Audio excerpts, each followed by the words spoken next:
قال الله تعالى في كتابه الكريم: أعوذ بالله من الشيطان الرجيم. بسم الله الرحمن الرحيم. والذين جاهدوا فينا لنهدينهم سبلنا وإن الله لمع المحسنين. وقال تعالى: ومن أحسن قولا ممن دعا إلى الله وعمل صالحا وقال إنني من المسلمين. وقال رسول الله صلى الله عليه وسلم: لغرة في سبيل الله أو راحة خير من الدنيا وما فيها. Atau kama qala Rasulullah sallallahu alaihi wasallam. Hadirin sekalian yang dimuliakan Allah Subhanahu wa taala, dari setetes air hingga lautan dan samudra, dari sebutir debu hingga gunung-gunung yang besar, dari sebutir pasir sehingga malaikat Jibril alaihissalam, dari dunia hingga akhirat, semua makhluk ini hadirin mulia tidak bisa buat apa-apa kecuali dengan izin Allah Subhanahu wa taala. Tidak ada hadirin sekalian makhluk yang terjadi dengan sendirinya. Tidak ada suasana keadaan yang datang dengan sendirinya. Semuanya dalam ketentuan Allah Subhanahu wa taala. Allah adalah zat yang menciptakan segala sesuatu dan Allah juga yang mengatur segala sesuatu.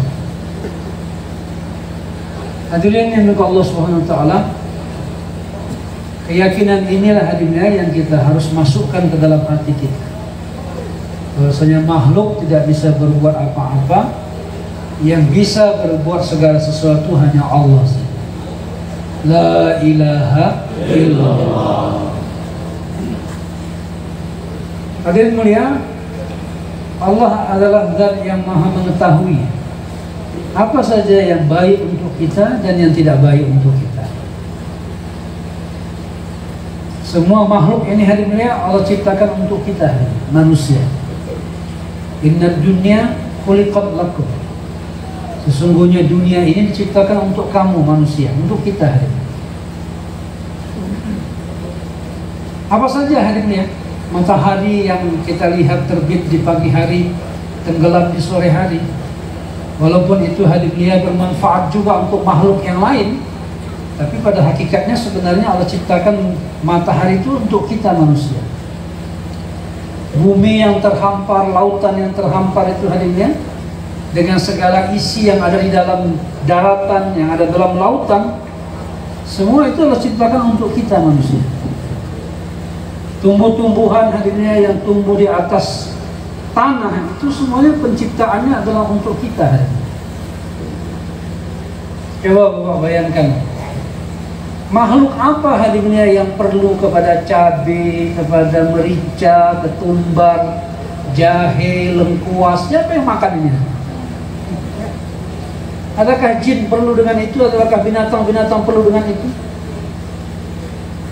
Sampai jenis-jenis tumbuhan yang kecil-kecil seperti itu hadirin ya, Allah ciptakan itu untuk kita. Ya. Hujan ini Allah turunkan juga untuk kita hadirin. Jadi apa saja hadirin yang kita bisa lihat di muka bumi ini yang semuanya adalah kebendaan makhluk, itu Allah ciptakan adalah untuk kita. Maksudnya apa hadirin Allah ciptakan untuk kita? Untuk kita gunakan agar kita mengenal Allah dan mendekatkan diri kepada Allah Subhanahu wa taala. Coba bayangkan hadirin, dari tanah yang sama Allah bisa lahirkan tumbuh-tumbuhan dengan warna yang berbeda, dengan rasa yang berbeda. Ada dari tanah yang sama.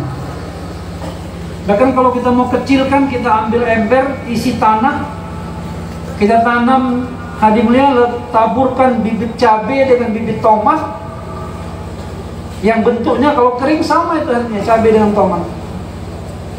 Tapi begitu hadimnya Allah tumbuhkan bibit cabai itu hadimnya, batangnya hijau tua, dedaunannya juga hijau tua. Sedangkan tomat lebih muda, lebih lembut batangnya. Keluar buahnya hadimnya, yang satu kecil memanjang, yang satu bulat.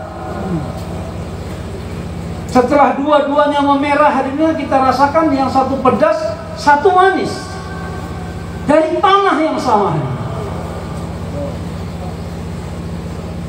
Kenapa bisa begitu hadimnya? Adakah tanah itu berkuasa menjadikan cabai menjadi pedas, tomat menjadi manis atau asam? Tidak hadimnya. Yang memberikan rasa yang berbeda dari dua benda yang berbeda itu adalah zat yang sama, yaitu Allah Subhanahu wa Ta'ala, bukan tanahnya. Dan Allah menjadikan cabai pedas, tomat rasanya manis, asam, garam rasanya asin, gula rasanya manis. Itu semuanya Allah ciptakan untuk kita hari ini, untuk kemudahan kita mengkonsumsi makanan. Apakah Allah tidak berkuasa merubah-rubahnya hari ini? Allah kuasa. Allah bisa menjadikan hari ini gula manis, besok jadi asin. Hari ini garam asin, besok menjadi asam. Bisa hari ini. Kalau Allah rubah itu setiap hari harinya, siapa yang susah hari ini? Kita yang susah hari ini. Tanda sayang Allah hadimnya, benda Allah ciptakan dengan sifat dan rasa yang istiqomah itu untuk kemudahan kita. Coba kalau berubah hadimnya, kita susah dia membuat teh manis, kita ambil gula, ternyata hari itu Allah tentukan gula itu asin. Akhirnya teh manis kita bukan teh manis, teh asin jadinya. Kita mau biar panas nih, biar ada pedas-pedasnya, kasih merica. Ternyata merica sudah rubah rasanya menjadi seperti madu, jadi manis jadinya. Jadi semua ini hadirnya makhluk ini Allah ciptakan hari ini adalah untuk kita mengenal Allah. Betapa hebatnya Allah menciptakan benda-benda ini hari ini dengan kudratnya, dengan sifat dan rasa yang berbeda-beda. Dan itu untuk kita. Kalau kambing itu Pak, pokoknya hijau rumput udah dibabat semua sama dia. Gak perlu, kambing itu gak perlu rumput yang dikasih cabai, gak perlu hari ini. Kalau kita enggak hari ini, kita sudah yang hijau-hijau mesti ada merah-merahnya. Gak enak ini Pak, kalau sayur aja mesti ada sambalnya.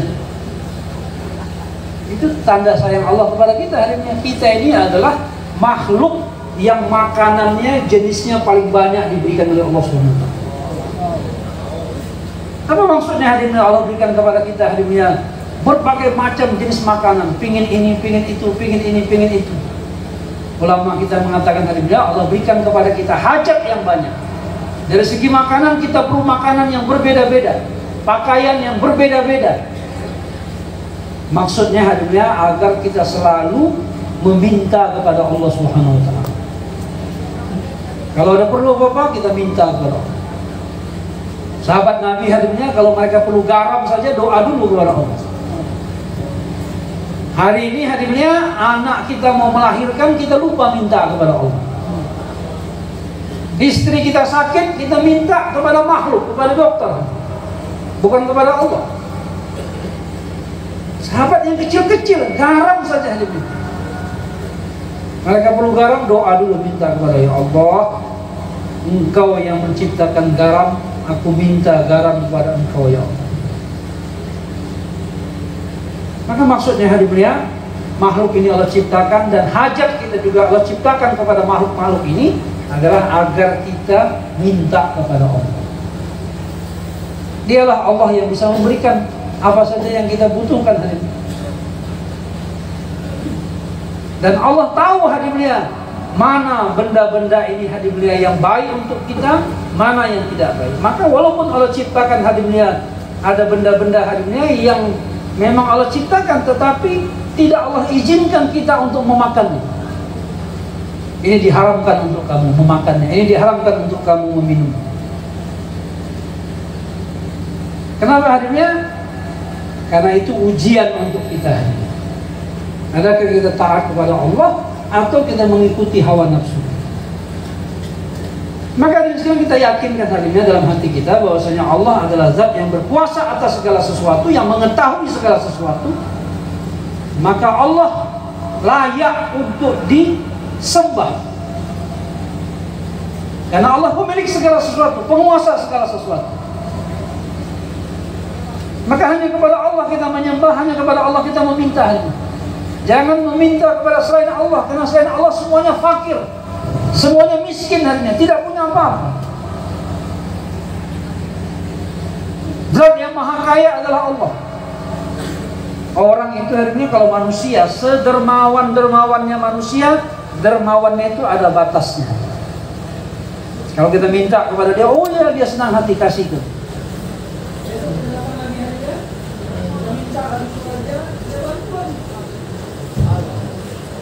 Bapak sekalian, kalau kita sudah 3 kali, 4 kali, 5 kali betul-betul datang ke rumah minta bantuan, nanti emosinya akan berubah. Dia bilang apa? Kopi kita minta duit. Kedermawanan orang itu hanya ada batasnya, tapi kedermawanan Allah Subhanahu wa Ta'ala tidak ada batas. Semakin kita meminta kepada Allah, semakin Allah suka. Bahkan Allah marah kalau kita meminta kepada saya. Kalau kita meminta hanya kepada saya Allah, itu sama sebenarnya kita mengejek Allah. Kita menghinakan Allah. Coba kalau kita hanya seorang anak punya bapak yang kaya raya, bapak sudah kaya raya, punya perusahaan, punya perkebunan, uang banyak, semua bisa saja apa yang kita minta aja, bapak tidak sanggup mengikat itu. Tapi kita hanya minta makan ke rumah tetangga, minta jajan ke rumah tetangga, bagaimana perasaan orang tua kita? Bapak kita kaya raya, tapi kita mengemis ke tetangga, kita mempermalukan orang tua kita. Maka sebenarnya kalau kita iman kepada Allah, tetapi masih meminta kepada selain Allah, tanpa sadar sebenarnya kita sedang mengejek Allah. Maka harinya apa saja yang kita hajatkan harinya, mintalah kepada Allah. Apa saja masalah yang kita hadapi, adukan kepada Allah. Ini namanya iman. Dan dengan iman seperti inilah harinya kita akan bisa mengamalkan agama. Keyakinan yang sempurna dalam hati kita kepada Allah Subhanahu wa Ta'ala. Dan orang kalau imannya sempurna harinya, maka amalnya pun akan sempurna. Jadi agama itu harinya basicnya, landasannya adalah keimanan, keyakinan kepada Allah. Oleh karena itulah seluruh nabi dan rasul diutus oleh Allah ke muka bumi ini dengan tujuan yang sama, dengan kerja yang sama, yaitu mengajak manusia kepada Allah. Adu'u ilallah, itulah kerja semua nabi. Dari mulai Nabi Adam alaihissalam sampai kepada kekasih kita Nabi Muhammad sallallahu alaihi wasallam punya tugas yang sama. Ya ayyuhan nas qulu la ilaha illallah tuflihu. Wahai manusia, kamu ucapkan la ilaha illallah, maka kamu akan berjaya, kamu akan menang. Menang dunia, menang akhirat. Semua nabi hari ini Allah utus untuk itu. Mengajak manusia kepada kalimat. Tetapi hadirnya dengan wafatnya Rasulullah SAW, maka pintu kenabian ditutup oleh Allah. Tidak akan ada lagi nabi yang datang hadirnya ke muka bumi ini untuk menggantikan Rasulullah, itu tidak ada. Kalaupun riwayat mengatakan hadirnya Nabi Isa akan datang, nanti beliau turun hadirnya bukan lagi sebagai nabi, tapi beliau sebagai umat Rasulullah SAW. Karena Nabi adalah khataman Nabi, penutup pintu kenabian. Dengan tertutupnya pintu kenabian, maka Allah dengan rahmatnya, dengan kasih sayangnya hadirnya mengamanahkan kerja dakwah, kerja mengajak manusia kepada Allah, kepada kita umatnya, kepada umat Rasulullah SAW.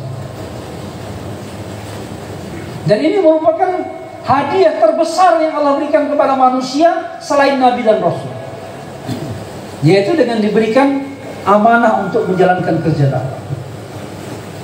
Sebenarnya hari ini kita ini nggak layak hari ini menjalankan kerja dakwah.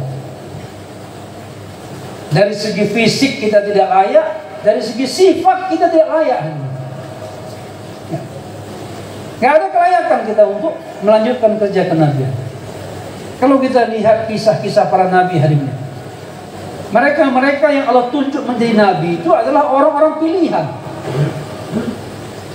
yang sejak sebelum kelahirannya hadirnya sudah Allah siapkan.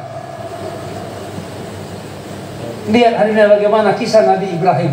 Sebelum lahir lagi hari ini sudah dikejar-kejar oleh Namrud, tetapi tetap diselamatkan oleh Allah.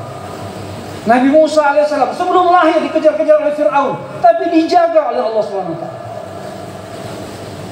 Nabi Isa alaihissalam sebelum lahir, orang tuanya sudah menazarkan diri. Jadi semua nabi-nabi itu harinya adalah orang-orang pilihan yang Allah telah mempersiapkan mereka untuk menjadi nabi sebelum kelahirannya. Sampai ketika mereka lahir dalam penjagaan. Tidak ada nabi hadinya yang mantan pemabuk, pejudi, pezina, bahkan tidak ada nabi yang penipu, itu nggak ada. Pembohong nggak ada. Dari mulai kecil. Dari segi sifat hadinya nabi-nabi ini sudah disiapkan oleh Allah SWT. Dikenal sebagai orang yang terpercaya. Semua nabi, bukan Rasulullah saja. Sebagai orang yang jujur, terpercaya, amanah. Sebagai orang yang pintar. Sebagai orang yang benar. Itu sifat siddiq, amanah, fatonah, tabligh itu hadinya memang itu sifat semua nabi yang Allah berikan. Dan itu sudah ada bukan sejak diangkat jadi nabi, sebelum jadi nabi lagi. Dari segi sifat sudah Allah siapkan. Dari segi fisik hadirin, nabi-nabi ini adalah orang yang paling ganteng di kalangan umatnya. Gak ada nabi jelek itu macam kita itu, gak ada, Pak. Jadi kalau masih berlaku hadirinnya persyaratan nabi harus ganteng, pekerja dakwah harus ganteng, gak ada yang lulus kita nih. Jadi semua nabi, bukan hanya Rasulullah ini. Tetapi Rasulullah ini adalah nabi yang paling tampan, paling ganteng di antara seluruh nabi-nabi. Ada sekalian sifat nabi hadimnya yang diceritakan hadimnya. Wasimun qasim, itu nabi kita Muhammad SAW. Apa hadimnya wasim itu hadimnya? Wasim itu hadimnya semakin dilihat kita semakin cinta kepada dia. Semakin dilihat semakin cinta. Hatta orang kafir pun sebenarnya hadirin di Makkah itu cinta kepada Rasulullah. Tetapi kekufuran mereka mengalahkan rasa cinta mereka kepada Rasulullah. Jadi si Nabi itu hadirin lihat wajahnya suka. Sebenarnya bukan Rasulullah saja, semua nabi, tapi yang paling sempurna adalah Rasulullah. Semakin dilihat, kita semakin suka. Wasim, Qasim itu hadirin rata hadirin. Seluruh jasad Rasulullah itu semuanya indah dilihat. Kalau kita ini hadirin ada hadirin dilihat, kalau lihat wajahnya memang, oh masya Allah, wajahnya ganteng kali. Tapi sayang badannya pendek. Ada orang hadirin, oh masya Allah, badannya kekar, tapi hidupnya pesek. Ada aja kurangnya hadirin. Tapi nabi-nabi hadirin, khususnya Nabi kita Muhammad SAW hadirin, apa saja bahagian tubuh beliau hadirin, semuanya sempurna. Rambut yang paling indah. Alis mata yang paling indah, hidung yang paling indah, bibir yang paling indah, gigi yang paling indah, tangan paling indah, tubuh paling sempurna. Rasulullah itu hadirin kalau berjalan di antara orang-orang yang tinggi, maka kepala beliau tidak lebih rendah dari orang tinggi, tetap lebih tinggi. Kalau diukur meter hadirin Rasulullah nggak tinggi-tinggi kali, tapi kalau berjalan beliau tetap di atas. Kalau duduk dalam majelis, kepala beliau tetap di atas, melebihi yang lain. Kesempurnaan Allah berikan harimnya dari segi sifat maupun jasad kepada nabi-nabi. Setelah diberikan kesempurnaan seperti itu, baru mereka diperintahkan untuk menjalankan kerja dakwah. Sedangkan kita nggak punya harimnya. Kita harimnya orang semakin lama melihat kita semakin geram. Waktu mula-mula kenal sama kita orang suka. Begitu lama-lama kenal tahu keburukan kita. Orang kalau kepada Nabi harimnya semakin dekat semakin kelihatan kebaikannya. Orang kalau dekat sama kita semakin ketahuan aib kita. Akhirnya orang bilang apa? Gayanya aja rupanya.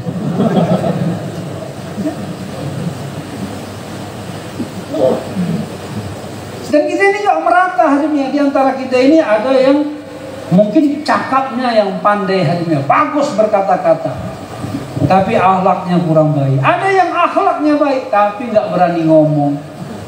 Ada yang siap korban waktu tapi celit korban harta. Ada yang siap korban harta tapi gak mau korbankan waktu. Ini model kita nih hari ini. Ada yang pemberani, ada yang penakut. Maka hadiskan Allah SWT, Allah jadikan kerja dakwah ini hari menjadi kerja istimai. Maksudnya hadirnya agar kita yang lemah-lemah ini berkumpul hadirnya, sehingga kelebihan-kelebihan sedikit yang ada pada diri kita dikumpulkan menjadi satu kekuatan yang akan mendatangkan bantuan Allah Subhanahu wa taala. Jadi istimai kita itu hadirnya yang Allah pandang hari ini. Yang ini punya kelebihan-kelebihannya dimanfaatkan, ini punya kelebihan-kelebihannya dimanfaatkan. Kerjasama kita itulah hadirnya yang menyenangkan Allah sehingga Allah mendatangkan bantuannya kepada kita. Kalau secara individu, secara pribadi hadirnya kita ini serba kurang, lebih banyak kurangnya daripada lebihnya hadirnya. Tapi karena ini hadirnya kerja istimai, yang Allah pandang hadirnya adalah istimaiyatnya, kebersamaannya. Maka semua takaza dalam kerja dakwah ini hadirnya ditakazakan secara istimai. Yang kerja dakwah secara istimai, berjamaah, bukan sendiri-sendiri. Yadullahi ma'al jamaah, tangan Allah, bantuan Allah bersama dengan jamaah. Nah inilah hadirnya yang diterapkan oleh para sahabat alaihi majma'in. Mereka berdakwah bersama dengan Nabi hadirnya bersama-sama, sehingga dengan dakwah mereka hadirnya Allah telah menjadikan dakwah mereka menjadi sebab tersebarnya hidayah ke seluruh alam.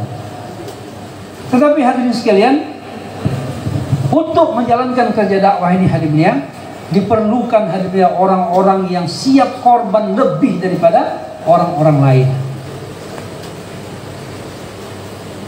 Di masa Rasulullah hadirnya ada Abu Bakar. Yang Abu Bakar ini hadirin sekalian adalah orang yang dekat dengan Nabi dan siap mengorbankan apa saja untuk Rasulullah SAW. Memang hadirnya tidak semua sahabat seperti Abu Bakar, tetapi perlu ada hadirnya bersama dengan Nabi orang seperti Abu Bakar, baru dakwah Nabi berjalan. Di zaman ini juga begitu Pak. Nggak mungkin semua kita seperti Abu Bakar, tapi perlu ada hadirnya orang yang seperti Abu Bakar As-Siddiq yang siap korban harta dan diri, yang selalu bersama dengan Nabi. Ini yang sekarang ini hadirnya disebut oleh masyayikh kita, oleh ulama kita, oleh Maulana Sa'ad sebagai amlah. Ini kita dengar ini, amlah. Apa itu amlah?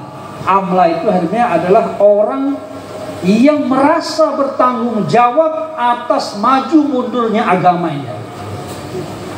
Orang yang siap dipanggil kapan saja untuk usaha agama.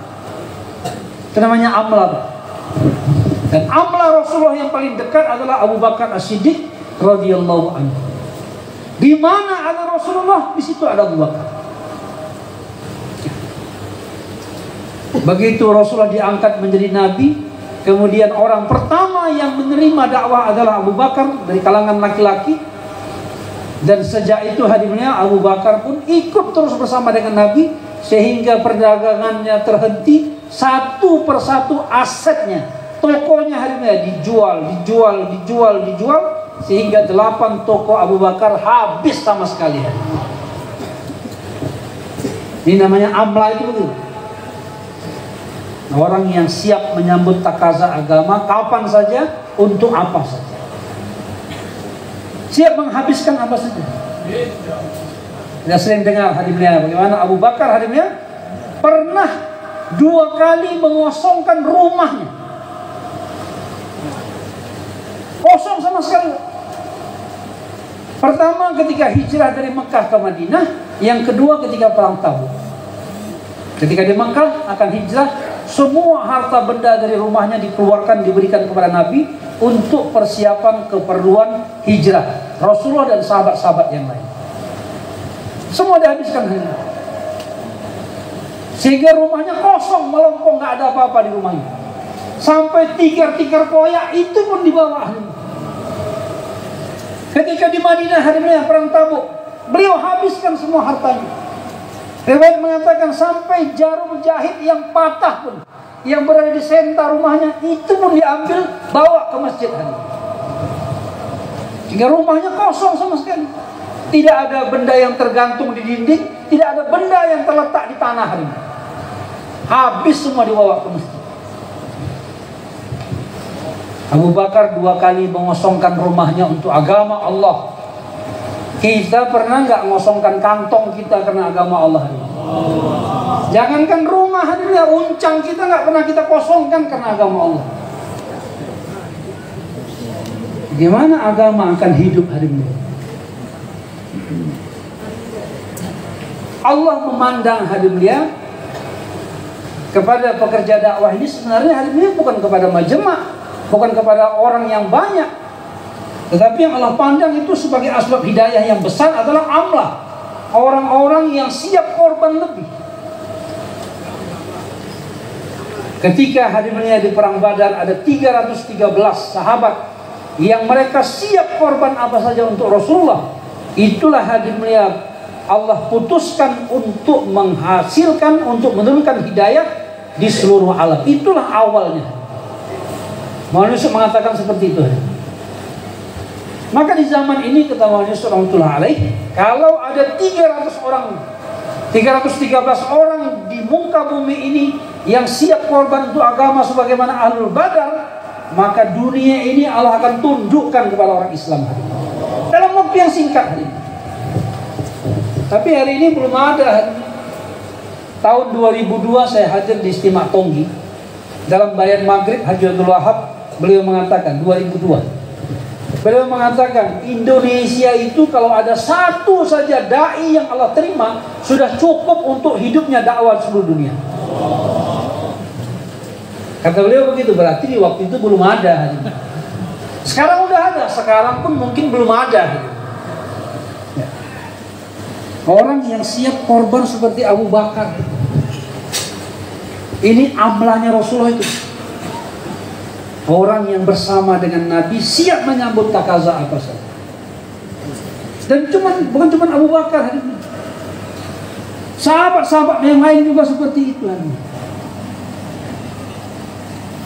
Walaupun mereka baru dalam Islam hari ini, tapi langsung siap untuk korban apa saja, untuk menjalankan apa saja yang diperintahkan oleh Nabi. Satu orang sahabat hanya Tufail Ad-Dawsi, Tufail Ibnu Amir Ad-Dawsi. Dia orang Ad-Daws dari kota sebelah. Dia sebagai suku daripada pimpinan kepala suku dari kaumnya. Suku Ad-Daws itu pimpinannya adalah Tufail. Maka ketika dia akan melaksanakan ibadah haji ke Mekah, karena ibadah haji ini syariat sebelum datangnya Rasulullah, sejak Nabi Ibrahim sudah ada ibadah haji. Maka ketika dia akan melaksanakan ibadah haji dan diketahui oleh kafir Quraisy, maka mereka mendatangi Tufail dan mengatakan, wahai Tufail, di kota kami ini sekarang ini ada satu orang lelaki yang menjadi pemecah belah kami, dan dia ahli sihir, dan dia ahli syair. Kamu jangan dekat kepada dia, jangan dengar perkataannya. Kalau kamu dengar perkataannya, kamu akan tersihir ikut kepada dia. Namanya Muhammad. Maka disebutkan Allah SWT mendengar ini, maka Tufail pun menjaga jarak. Kalau dia dengar ada Rasulullah di sana, dia pergi ke sana. Tetapi hadirin, Allah berkuasa atas segala sesuatu. Allah masukkan dalam hati Tufail ini keinginan untuk datang mendengar Nabi. Allah bukakan hadirin akalnya. Aku ini kan kepala suku, bukan bodoh-bodoh kali aku ini. Hah? Kalau istilah orang kan bukan kaleng-kaleng aku ini, pimpinan suku, ahli syair. Aku mengenal berbagai macam jenis-jenis syair. Aku tahu mana syair, mana sihir. Kenapa aku mau ditokoh-tokohi orang ini? Suruh nggak boleh dekat kepada Rasulullah, kepada Muhammad SAW. Maka akhirnya beliau mendekati hari. Beliau lihat dari kejauhan Nabi sedang sholat. Maka dia lihat ini lain ibadahnya ini. Akhirnya beliau buka hadimnya, penutup telinganya. Karena orang kafir Quraisy mengatakan, kamu kalau dekat sama dia tutup telingamu. Itu dia lakukan. Tapi setelah Allah bukakan hatinya, dia buka hadimnya telinganya. Dan dia dengarkan bacaan yang dibaca Nabi ketika berdiri, ketika rukuk, ketika sujud, dia dengarkan. Maka dalam hatinya mengatakan, ini bukan syair, ini bukan sihir. Aku tahu semua jenis syair-syair. Karena memang dia ahlinya. Maka ketika Nabi pulang ke rumahnya hadimnya, Tufail pelan-pelan mengikuti Nabi. Dan akhirnya berjumpa dengan Nabi. Maka Nabi membacakan kepada Tufail hadimnya surah Al-Falaq dan Al-Ikhlas. Mendengar itu Tufail mengatakan, ini betul-betul bukan syair, bukan sihir. Tidak ada syair seindah ini. Akhirnya beliau mengulurkan tangannya dan masuk Islam. Begitu masuk Islam harinya langsung bagi masa bersama dengan Nabi. Kemana Nabi pergi dia ikut, belajar dengan Nabi, belajar. Setelah beberapa hari dia rasa sudah ada yang layak, ada yang bisa didakwahkan, maka minta izin kepada Rasulullah, ya Rasulullah, izinkan aku kembali ke kaumku untuk mengajak mereka kepada Islam. Nah, itu amalah itu begitu Pak. Punya semangat langsung untuk mendakwakan agama Allah. Kita dengan muzakarah pulang ngantuk lupa, ya kan? Ya. Sahabat dengan muzakarah dari Nabi langsung pergi sampaikan. Maka Tufail pun harinya berangkat pulang ke kampungnya. Sebelum pulang ke kampungnya dia minta kepada Rasulullah, ya Rasulullah, doakanlah kepada Allah agar Allah memberikan tanda kepadaku. Maka akhirnya hadimnya ketika dia mendekati kampungnya, tiba-tiba keningnya ini bercahaya. Allah buat hadimnya keningnya bercahaya. Tapi dia merasa ini bahaya juga ini kalau kening bercahaya ini. Orang merasa aneh nanti. Akhirnya dia doa kepada Allah, ya Allah, pindahkanlah cahaya di keningku ini ke ujung cambuk. Maka akhirnya itu ujung cambuknya bercahaya. Dan beliau pun pergi ke kampungnya. Orang pertama yang dijumpainya harinya adalah ayahnya. Begitu dia jumpa ayahnya, dia mengatakan, wahai ayahku, kau jangan mendekat kepadaku, karena kita sekarang sudah berbeda. Ayahnya bilang, apa bedanya? Sekarang aku sudah beriman kepada Allah dan Rasulnya, dan kamu masih kafir. Jangan mendekat kepadaku kecuali kau masuk Islam. Ayahnya mengatakan, oke, aku masuk Islam. Kes hadirin. Jadi dakwah dengan kekerasan.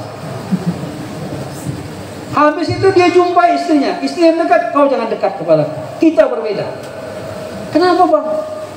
Karena aku sekarang sudah Islam, kau bukan Islam. Istrinya bilang, kalau begitu aku masuk Islam. Syahadat, masuk Islam. 2 kali hari beliau dakwah dengan cara seperti itu, lulus, berhasil. Tapi begitu masuk ke kampungnya, harinya jumpa orang kampungnya. Orang kampung datang, dia bilang, jangan mendekat, kita berbeda. Orang kampungnya bilang, kalau begitu beda-beda, aku gila kau. Nah, akhirnya nggak jalan dakwahnya harinya. Dia pun sedih.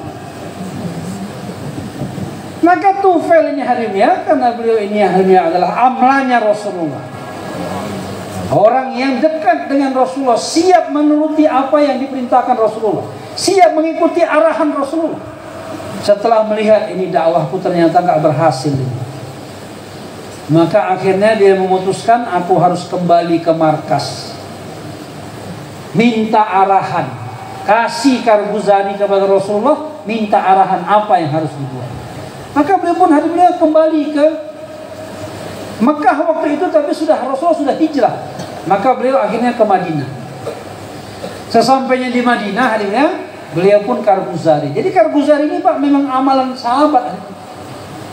Beliau mengkarguzarikan, ya Rasulullah, aku taskil ayahku kes masuk Islam, taskil istriku kes masuk Islam.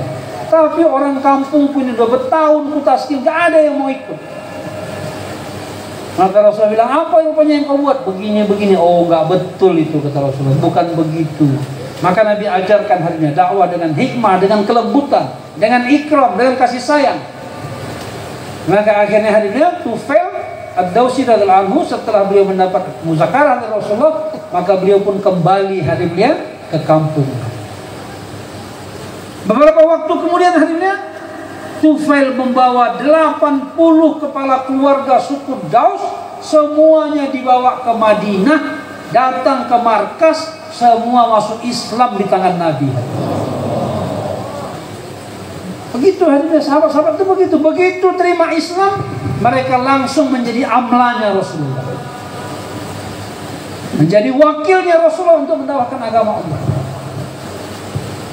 Jadi hari ini hadirin, kalau kita hadirin ingin agama ini kembali hidup dalam diri kita, keluarga kita, di kampung kita, di seluruh alam hadirin, harus ada orang-orang yang rasa tanggung jawabnya lebih untuk agama ini, yang rasa pengorbanannya hadirin lebih untuk usaha agama, yang siap korban lebih. Kali ini hadirin belum ada kita yang habis-habisan, belum ada. Ya. Belum ada orang yang berani habis-habisan, masih sedikit sekali. Kalau sebagian ahbab mengatakan kami ini siap mujahadah, siap letih, siap ini, siap itu, cuman nggak siap lapar. Ini nggak bisa harinya.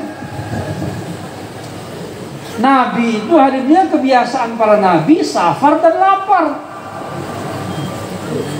Jadi kita juga begitu harinya, safar lapar itu bagian daripada kerja dakwah. Nggak perlu ditakuti, jangan dihindari, jalani aja harinya. Justru harinya kalau kita dalam usaha dakwah kelaparan, itu adalah nikmat yang besar dari Allah. Sehingga kita bisa ingat bagaimana dulu Rasulullah berdakwah. Hari ini kita nggak pernah lapar lagi, sehingga bisa terbayang bagaimana laparnya Rasulullah. Nabi kita hadirnya yang diriwayatkan oleh istri beliau Aisyah anha. Aisyah anha mengatakan, di rumah kami tidak pernah ada makanan 3 hari berturut-turut. Gak pernah ada Pak, 3 hari berturut-turut gak pernah ada. Sehari ada, sehari nggak ada. 2 hari ada, hari ketiga udah nggak ada. Hari ini ada, besok ada, lusa ada, nggak ada itu. Jadi umur perkawinan Aisyah anha bersama dengan Nabi hari ini, semasa perkawinan beliau, Aisyah anha mengatakan, Ummul Mukminin, di rumah kami tidak pernah ada makanan 3 hari berturut-turut. Pernah hadirnya di rumah Nabi 4 hari tidak ada makanan, sehingga wajah Nabi sudah kelihatan pucat. Maka Aisyah kasihan melihat Rasulullah dan mengatakan kepada Rasulullah, ya Rasulullah, mintalah harta kepada Allah agar kita jangan susah seperti ini. Aku kasihan melihat engkau kelaparan. Maka Rasulullah mengatakan, tidak wahai Aisyah, aku tidak akan pernah meminta harta kepada Allah. Biarkan aku mengadukan kepada Allah atas kelaparanku, bukan meminta harta kepada Allah. Maka Rasulullah pergi hari ini, meninggalkan kamarnya, meninggalkan rumahnya, masuk masjid. Karena rumah Nabi dengan masjid cuma berbeda pintu saja. Kalau Bapak pernah ziarah ke Masjid Nabawi bisa lihat itu. Kubur Nabi itulah rumah Nabi sekarang. Rumah Nabi dulu, kubur Nabi yang sekarang. Ada pintu hari ini, kalau begitu beliau keluar dari pintu rumah, langsung masuk raudhah, pintu Masjid Nabawi. Kalau beliau keluar dari masjid, dari Raudhah, langsung masuk ke rumah. Maka Nabi keluar dari pintu. Di tiang pertama Nabi sholat 2 rakaat. Panjang harinya. Setelah itu pindah ke tiang yang kedua, sholat lagi 2 rakaat. Pindah ke tiang yang ketiga, sholat 2 rakaat. Setelah 6 rakaat, Nabi doa dan masuk ke rumah. Bertanya kepada Ummul Mukminin Aisyah, wahai Aisyah, adakah Allah telah mengirim makanan untuk kita? Aisyah mengatakan, sudah ya Rasulullah. Ketika engkau sholat tadi, Utsman bin Affan datang kemari menanyakan engkau. Aku mengatakan Rasulullah sedang sholat. Utsman bertanya, kenapa Rasulullah sholat? Ada apa? Sholat apa Rasulullah? Maka aku mengatakan Rasulullah kelaparan, tidak ada makanan, beliau sholat untuk mengadukan kelaparannya kepada Allah. Maka Utsman istighfar, astagfirullah, mohon ampun kepada Allah, kenapa Rasulullah lapar, aku tidak tahu. Akhirnya Utsman pulang hadimnya, membawa makanan kembali ke rumah Rasulullah. Maka ketika Rasulullah selesai sholat, Utsman sudah pergi. Mendengar cerita Aisyah anha kalau yang mengantar itu adalah Utsman anhu, maka Nabi langsung angkat tangan berdoa kepada Allah, ya Allah, aku cinta kepada Utsman dan cintailah Utsman. Aku cinta kepada Utsman dan cintailah Utsman. 3 kali Nabi doa. Ini adabnya Pak, kalau kita dikasih orang hadiah, doakan. Kadang-kadang kita dikasih hadiah, kita cuma thank you aja gitu kan. Makasih Pak ya, makasih Pak. Orang beriman itu hari mulia tidak perlu kepada thank you kita harinya. La nuridu minkum jaza'u wala syukura. Nggak perlu balasan, nggak perlu ucapan terima kasih. Ummul Mukminin Aisyah anha waktu setelah Islam sudah kaya ya, di masa Khalifah Umar bin Khattab, banyak dapat rampasan perang, banyak dihadiahkan ghanimah kepada Ummul Mukminin Aisyah anha. Maka beliau memberikan uang-uang itu kepada pembantunya, suruh bagi-bagikan kepada orang miskin. Dan beliau memberikan pesan kepada pembantunya, nanti kalau kamu berikan sedekah kita ini, infak kita ini, dengar apa yang dia ucapkan. Kalau dia berdoa kepada Allah, doa yang sama sebagaimana dia berdoa. Jadi Aisyah anha tidak mau ada balasan harinya, walaupun doa bahkan nggak mau minta balasan. Tapi kita sebagai adab, sebagai orang diberi harinya, yang dicontohkan Nabi, kalau kita diberi orang, kita doakan. Maka akhirnya Nabi mengatakan kepada Aisyah anha, wahai Aisyah, kenapa? Kau tahu nggak kenapa aku tidak mau minta harta kepada Allah? Aisyah menanyakan, kenapa ya Rasulullah? Kalau aku mau harta, kata Rasulullah, Allah melalui malaikat Jibril pernah menawarkan gunung Uhud dijadikan emas, dan emas itu untukku, dan emas itu berjalan mengikuti aku kemana aku pergi. Bapak tahu Pak berapa besar itu gunung Uhud? Berapa panjang gunung Uhud?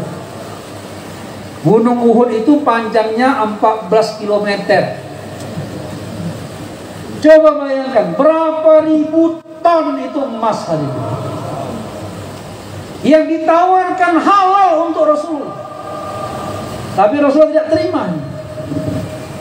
Kalau aku mau, kata Rasulullah, Allah telah tawarkan gunung Uhud menjadi emas untuk aku, kata Rasulullah. Tapi memang aku tidak mau menerima harta, tidak mau menjadi orang kaya. Kenapa? Karena aku tahu umatku yang sekarang sampai akhir zaman, sebahagian besar mereka adalah orang-orang miskin. Aku takut kalau aku menjadi nabi yang berharta, maka umatku akan menganggap mengamalkan agama, menjalankan usaha agama harus kaya seperti Rasulullah. Sedangkan Nabi kita miskin pun Pak, kepala otak kita ini hari ini masih mikir kita ini akan kuat, akan hebat kalau kita kaya. Coba bayangkan kalau Rasulullah kaya hari ini, jadi korun semua kita hari ini. Nabi kita yang makan nggak makan pun hari ini kita menganggap kita ini akan bisa nih dakwah kemana-mana kalau kita kaya. Agama ini akan bangkit kalau orang Islam ekonominya kuat. Berapa banyak hari ini negara-negara Islam yang kaya raya hari ini, hidup nggak agama di sana hari ini? Nggak hidup hari ini. Menghidupkan agama ini hari ini bukan dengan harta, bukan dengan kekuasaan, bukan dengan kerajaan. Menghidupkan agama ini hari ini dengan pengorbanan, dengan kelaparan, dengan kesedihan, dengan tangisan. Ini yang dicontohkan oleh Nabi dan para sahabat. Maka perlu ada orang-orang hadirin yang siap korban lebih untuk agama ini, baru agama akan bangkit. Jadi hari ini kita ini yang banyak itu majma', yang banyak jemaah, tetapi amla masih sedikit. Padahal sebagai syarat untuk bangkitnya agama ini harus ada amla, orang-orang yang siap korban lebih. Kenapa hari ini mahala tidak hidup amal? Waktu ada satu orang hidup amal, begitu dia pergi mati amal. Halakah juga begitu. Ketika ada beberapa orang yang aktif hidup kerja halakah, begitu mereka keluar 4 bulan mati. Kenapa hadirnya? Karena yang banyak di mahala kita, di halakah kita adalah jamaah, majma', sedangkan amla hanya beberapa orang saja. Maka diperlukan hadirnya orang-orang yang siap korban lebih, korban harta, korban masa untuk agama ini hadirnya, baru agama akan bangkit. Maka bagaimana hadirnya cara? Apa usaha kita hadirnya untuk menambah jumlah orang-orang yang siap korban lebih menjadi amla dalam kerja dakwah? Caranya hadirnya adalah agar jamaah masjid kita hadirnya libatkan dalam amal makomi di mahala kita. Orang-orang masjid kita libatkan dalam kerja makomi. Dudukkan mereka dalam musyawarah agar sama-sama mikir bagaimana agar agama ini bisa hidup kembali. Bawa mereka dalam amal 2,5 jam, jaulah dan lain sebagainya. Nah, jamaah kita hadirnya yang sudah terhubung dengan amal masjid di mahala kita, mereka ini jangan kita biarkan hanya di mahala. Untuk menjadikan mereka sebagai amlanya Rasulullah, maka orang-orang di mahala yang sudah aktif ini bawa ke musyawarah halaqah. Aktifkan dalam takaza halaqah. Kalau orang mahala hari ini hanya buat amal di mahala, maka fikirnya cuma mikiri kampungnya aja, hanya mikiri masjidnya saja. Tapi begitu kita bawa dia ke musyawarah halaqah, ambil takaza halaqah, pikirnya menjadi bertambah luas, memikirkan satu kecamatan. Orang-orang yang aktif di halaqah, kita bawa mereka ke musyawarah kawasan, musyawarah zon, atau musyawarah markas daerah, agar mikirnya sebagian luas, memikirkan satu kabupaten. Orang yang sudah aktif di markas kabupaten, bawa ke markas provinsi. Dari markas provinsi, bawa ke markas nasional di Jakarta, di Kebun Jeruk. Yang sudah aktif Kebun Jeruk, bawa ke Nizamuddin. Orang-orang yang selalu duduk dalam musyawarah-musyawarah seperti ini hadirnya, orang inilah yang diharapkan akan lebih cepat untuk menjadi amlanya Rasulullah, menjadi orang yang korban lebih. Kenapa? Karena ikut mikir. Orang siap berkorban itu kalau ada kerisauan. Kalau orang nggak ada risau, apa yang mau dikorbankan? Dia lebih mementingkan ganti sepeda motor baru, nambah teras rumah, manjangkan dapur belakang daripada keluar ke negara jauh. Kalau nggak pernah duduk dalam musyawarah, nggak pernah mikir, nggak tahu takaza, nggak tahu karbusari, yang dibicarakan di rumah cuma dunia, maka kalau Allah berikan rezeki lebih, rezeki itu dipakai untuk urusan dunia juga. Tapi orang yang selalu ada hubungan dengan amal masjid, dengan halaqah, dengan markas provinsi, musda, dan munas dan sebagainya hadirnya, maka orang seperti ini akan Allah tanamkan dalam hatinya keinginan untuk korban apa saja untuk agama Allah. Orang-orang seperti ini nanti menjadi amlanya Rasulullah dalam usaha agama. Dan amla itu hadirnya adalah orang yang satu fikir dan satu perkataan. Apa yang dipikirkan, apa yang dikatakan adalah sebagaimana apa yang difikirkan, yang dikatakan oleh markas Nizamuddin. Dalam hal ini Hadraji Maulana Sa'ad dan berkata, Apa yang beliau bicarakan hari ini, apa yang beliau pikirkan, itu yang kita bicarakan, kita pikirkan. Apa yang beliau bicarakan selama ini hari ini, belakangan ini?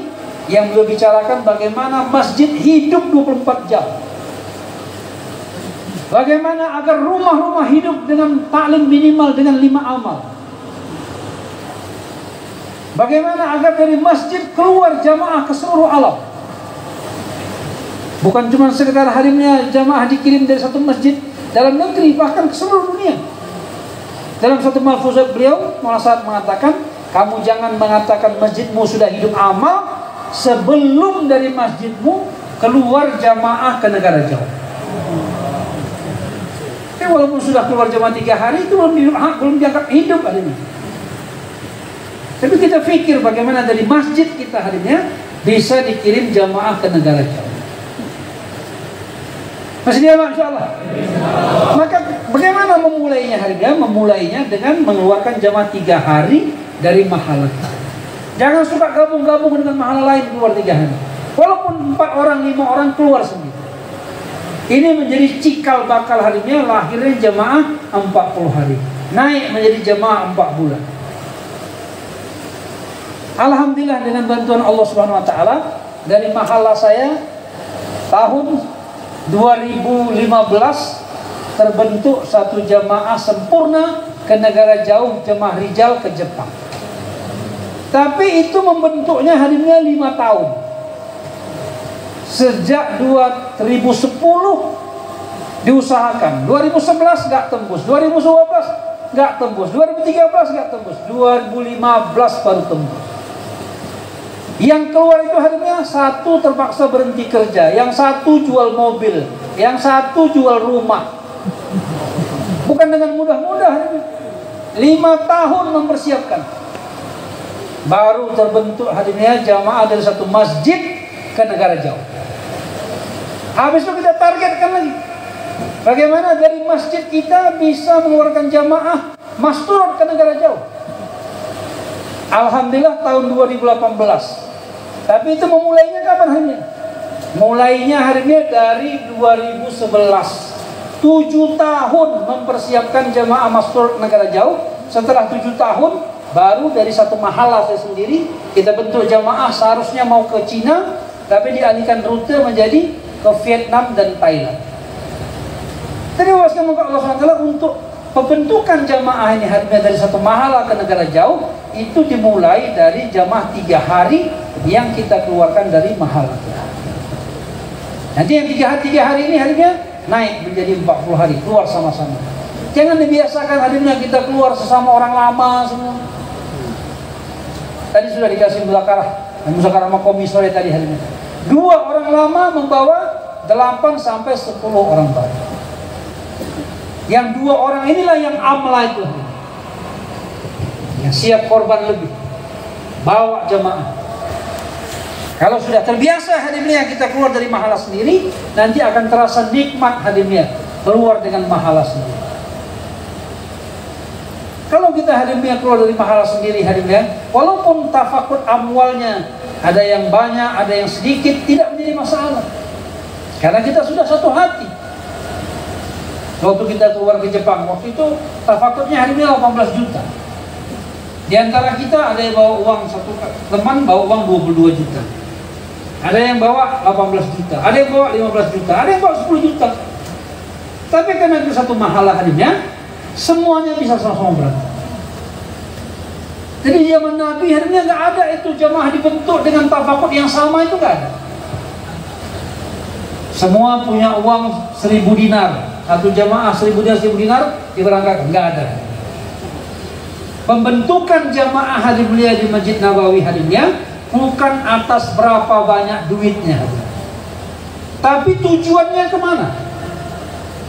Maka Nabi bentuk jamaah, orang yang punya harta lebih korban lebih, yang punya harta sedikit apa yang ada dikorbankan. Pembentukan jamaah dari satu masjid, Masjid Nabawi, yang punya harta lebih korban lebih, yang punya harta kurang apa yang ada dikorbankan. Dan yang punya harta sedikit hadirnya, mereka rela berlapar-lapar di jalan Allah asalkan mereka bisa berangkat keluar jamaah. Kalau kita sekarang hari ini yang punya duit banyak bakhil, yang punya uang sedikit boros. Makan mau enak, kalau nggak enak makan minta pulang, padahal uang sedikit. Gimana mau jadi hari ini? Saya pernah hadirnya kedatangan jamaah dari markas Medan, mereka keluar jamaah jalan kaki 4 bulan masuk ke masjid saya. Hari pertama saya duduk musyawarah bersama dengan mereka, musyawarah program, siapa bayan, siapa target, siapa ini, siapa jualah, semua dimusyawarahkan. Terakhir setelah program mereka selesaikan, berapa korban berapa hari ini? Yang satu bilang istiqomah. Saya pun dalam hati nanya, istiqomahnya berapa ini? Akhirnya amirnya bilang, ya insya Allah istiqomah. Mereka pun mengeluarkan duit. Jamaahnya 8 orang. Setiap orang mengeluarkan 1.000. Ternyata mereka sudah 40 hari terakhir, setiap hari korbannya cuma 1.000 karena uang mereka sudah mau habis. Jadi korban cuma 1.000, 8 orang 8.000. Cuma 8.000. Di antara jamaah itu ada yang satu sendalnya putus, diikat pakai tali. Kalau jalan diseret. Kalau mau susi pinjam sendal temannya. Saya lihat mereka, Masya Allah, saya menangis dalam hati saya, ya Allah, ini hebat sekali nih jemaah bisa bertahan seperti ini. Akhirnya saya bilang sama mereka, 3 hari di sini kalian tidak usah masak, nggak usah kumpul istiqomah itu dah, stop itu. Nanti di masjid lain kalian gunakan itu. Selesai mereka 4 bulan sekali. Dan dari 8 orang itu hadimnya, dari 8 orang yang keluar seperti itu, 8-8-nya sekarang hadimnya paling minimal sudah menjadi jubidar halqah, paling minimal. Ada yang sudah menjadi ANP hadimnya. Allah pilih mereka hadimnya menjadi penanggung jawab usaha agama, karena siap korban. Orang seperti inilah hadimnya yang diperlukan dalam kerja dakwah, orang yang siap korban. Kalau ada orang seperti ini, baru hidayah Allah akan sebarkan di seluruh dunia. Bersedia insyaAllah. Bapak sekalian, yang kita ini hadimnya yang punya rezeki lebih, korban lebih. Yang punya rezeki kurang, siap korban apa saja, siap mengalami keadaan apa saja. Tetapi biasanya hadimnya kalau kita siap susah, belum tentu dibuat Allah susah. Tapi kalau kita nggak siap susah, kita akan terus merasa susah. Kalau kita siap, hadimnya kita siap keluar kemana saja, dalam keadaan apa saja. Itu biasanya hadimnya justru Allah berikan kenikmatan-kenikmatan. Apalagi orang dakwah di akhir zaman ini, orang lemah-lemah. Allah tahu kita lemah hadimnya, maka Allah tidak uji kita sebagaimana orang terdahulu. Malah saat beliau mengatakan apa? Untuk umat akhir zaman yang lemah-lemah ini, Allah datangkan bantuan kepada mereka kalau mereka berusaha dakwah 50 kali lebih cepat daripada bantuan Allah kepada sahabat. Apa karena kita lebih hebat dari sahabat? Bukan. Justru karena kita ini lemah, maka harus cepat dibantu. Ini karpun emergensi, gawat darurat, maka perlu cepat dibantu. Dan itu kita rasakan sendiri hari ini. Kalau kita punya Allah, mana ada yang susah lagi sekarang. Susahnya dakwah ini hari ini ketika mau berangkat, itu aja yang susah. Begitu kita sudah tinggalkan rumah, bayar hidayah, senyum-senyum, ketawa-ketawa, itu aja yang ada hari ini. Menangisnya kalau 40 hari paling sekali 2 kali, senyum ketawanya setiap hari. Laparnya paling terlambat makan sejam 2 jam, kekenyangannya setiap hari. Tapi begitu pun harinya kita masih takut untuk keluar dari Allah SWT. Semoga Allah SWT kalau kita siap korban harinya, niat yang kuat, buat amalan, banyak doa harinya, walaupun secara zahir kita tidak punya apa-apa hari ini, kita orang miskin, tapi Allah berkuasa memberangkatkan kita ke seluruh alam. Manusia orang soleh mengatakan, tanda-tanda kebangkitan kerja di satu tempat adalah ketika dari tempat itu orang-orang miskin berangkat ke negara jauh. Jadi kalau kerja itu maju, hari ini orang-orang miskin itu Allah berangkatkan ke negara jauh. Kenapa mereka bisa berangkat? Karena doa mereka telah diterima oleh Allah SWT.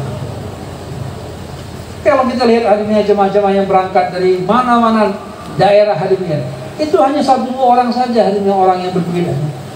Yang lainnya orang-orang susah. Tapi karena doa mereka telah Allah terima, Allah berangkatkan. Dan kita ini hari ini mau nggak mau ke negara jauh, itu adalah tanggung jawab kita hari ini. Nanti di akhirat nanti hari ini kita akan ditanya kepada Allah. Ditanya oleh Allah Subhanahu wa taala. Kemana saja kamu telah pergi mendakwakan agama? Karena tanggung jawab kita seluruh alam hari ini. Kita ini ukhrijat linnas. Kita ini dikeluarkan untuk seluruh manusia. Kalau kita lihat ada hari ini rambutnya keriting, kulitnya hitam, hidungnya pesek, itu manusia, manusia. Kita disuruh dakwah kepada mereka. Ada yang rambutnya pirang, matanya biru, kulitnya merah, manusia. Kita harus dakwah mereka. Orang-orang di Amerika sana bule-bule. Ada yang rambutnya lurus, kulitnya putih, matanya cipit, manusia. Kita dakwah mereka, kirim jemaah ke Cina. Dan sekarang ini Bapak sekalian Allah SWT, di mana-mana negara hadirnya, sekarang mereka menunggu kedatangan jemaah. Karbuzari yang terakhir ini hari ini, yang terakhir ini baru saja hari ini, jamaah dari Jawa Barat yang keluar di Peru, mereka mengislamkan lebih dari 5.000 orang. Ya. Jamaah Medan hari ini baru saja pulang, baru 2 malam yang lalu pulang ke Medan. Mereka keluar di Brazil selama 4 bulan, dan 4 bulan di sana mereka mengislamkan 4.200 orang. Begitu mudahnya hari ini orang mau masuk Islam hari ini. Mudah sekali. Cuma menjadi tanggung jawab kita hari ini bagaimana yang 4.000 tadi, yang 5.000 tadi, mereka bukan cuma sekedar bersahadat, tapi betul-betul mengamalkan agama. Oleh karena itulah diperlukan jamaah yang datang berikutnya. Kalau sudah diislamkan 5.000 orang, tapi 2 tahun kemudian baru datang jamaah lagi. Begitu kita datang hari ini udah nggak ada lagi yang 5.000. Kalau di Amerika Latin hari ini jangankan mu'alaf yang baru masuk Islam, orang-orang keturunan Arab yang kakek neneknya sudah Islam, karena hidup dalam lingkungan yang begitu jauh dari amal agama, mereka pun murtad hari ini. Berapa banyak hari ini yang keturunan Arab di Amerika Latin yang murtad? Nama-nama mereka masih nama-nama Islam hari ini, tetapi sudah tidak Islam lagi. Era Kolombia Bapak sekalian, itu biasa. Orang Islam, suaminya Islam, istrinya Katolik. Istrinya Islam, suaminya Katolik. Itu biasa hari ini. Kalau tidak ada usaha agama hari ini, itulah kejadiannya. Bahkan akan semakin buruk, semakin buruk, semakin buruk. Tapi bila jamaah hari ini kita kirim lagi hari ini, suasana akan dirubah oleh Allah SWT. Nah, masjid-masjid sekarang sudah mulai bertambah harinya. Di Eropa dulu, di Belanda harinya sedikit sekali masjid. Tapi dengan datang jamaah harinya lagi dan lagi. Sekarang harinya sudah ratusan masjid, bahkan ribuan masjid. Dulu hadis kalau Allah SWT, raja dari Saudi datang ke Perancis, ke Paris, jumpa dengan presiden Perancis atas tuntutan orang-orang Islam yang migrasi dari Aljazair, dari Jordan, dari mana-mana yang tinggal di Perancis. Mereka minta kepada Raja Saudi agar dibangun masjid di kota Paris. Minta izin kepada presiden. Dan Perancis waktu itu mengatakan apa? Kami akan siapkan tanahnya, kami izinkan kalian membangunnya, dengan catatan izinkan juga kami bangun gereja di Mekah. Nah, akhirnya Raja Saudi waktu itu angkat tangan. Mana mungkin Bisa diserang seluruh dunia saya kalau mengizinkan buat gereja di Mekah. Akhirnya nggak jadi hari ini. Tetapi dengan datangnya jamaah lagi hari ini, lagi dan lagi. Sekarang ini di Perancis hari ini lebih dari 5.000 masjid. Dan sebagian besar di Eropa masjid itu adalah pertukaran dari gereja menjadi masjid. Jadi kalau di sana Bapak sekalian, kalau kita bangun masjid itu izinnya susah sekali. Markas di Inggris hari ini itu mau dibangun harus minta izin dari 73 badan ini, badan itu, organisasi itu, macam-macam. Ada 73 yang harus tanda tangan baru masjid diizinkan dibangun. Dan itu sampai sekarang belum dapat izinnya, belum ada, masih ada 2-3 yang belum mengizinkan hari ini. Jadi untuk bangun masjid di sana susah. Maka yang mudah hari ini adalah menjadikan gereja yang tertutup dijual, dibeli, kemudian dirubah menjadi masjid. Karena izinnya sudah izin rumah ibadah. Gereja itu kan rumah ibadah, jadi izinnya sudah rumah ibadah, tinggal memindahkan fungsinya saja dari masjid, dari gereja menjadi masjid. Maka orang-orang Islam di sana hari ini yang sudah semangat, imannya sudah kuat, mereka beli gereja, jadikan masjid. Karena banyak hari ini di Eropa gereja-gereja dijual. Kenapa? Orang udah nggak masuk lagi di gereja, Pak. Mereka udah nggak percaya dengan agama mereka. Akhirnya merger, 2-3 gereja jadikan satu. Yang satunya, 2-nya dijual. Dan orang Islam yang beli berubah, palang salib, potong, jadikan bulan bintang. Dan itu kejadian hari ini di Eropa, di Amerika hari ini. Dan itu terjadi hari ini bukan simsalabim hari ini, tetapi itu terjadi hari ini dengan datangnya jamaah lagi dan lagi. Nah Bapak sekalian, orang-orang terdahulu kita hari ini, orang-orang awal kita dalam kerja dakwah ini, mereka sudah habis-habisan hari ini berangkat ke sana, sehingga suasana sudah berubah.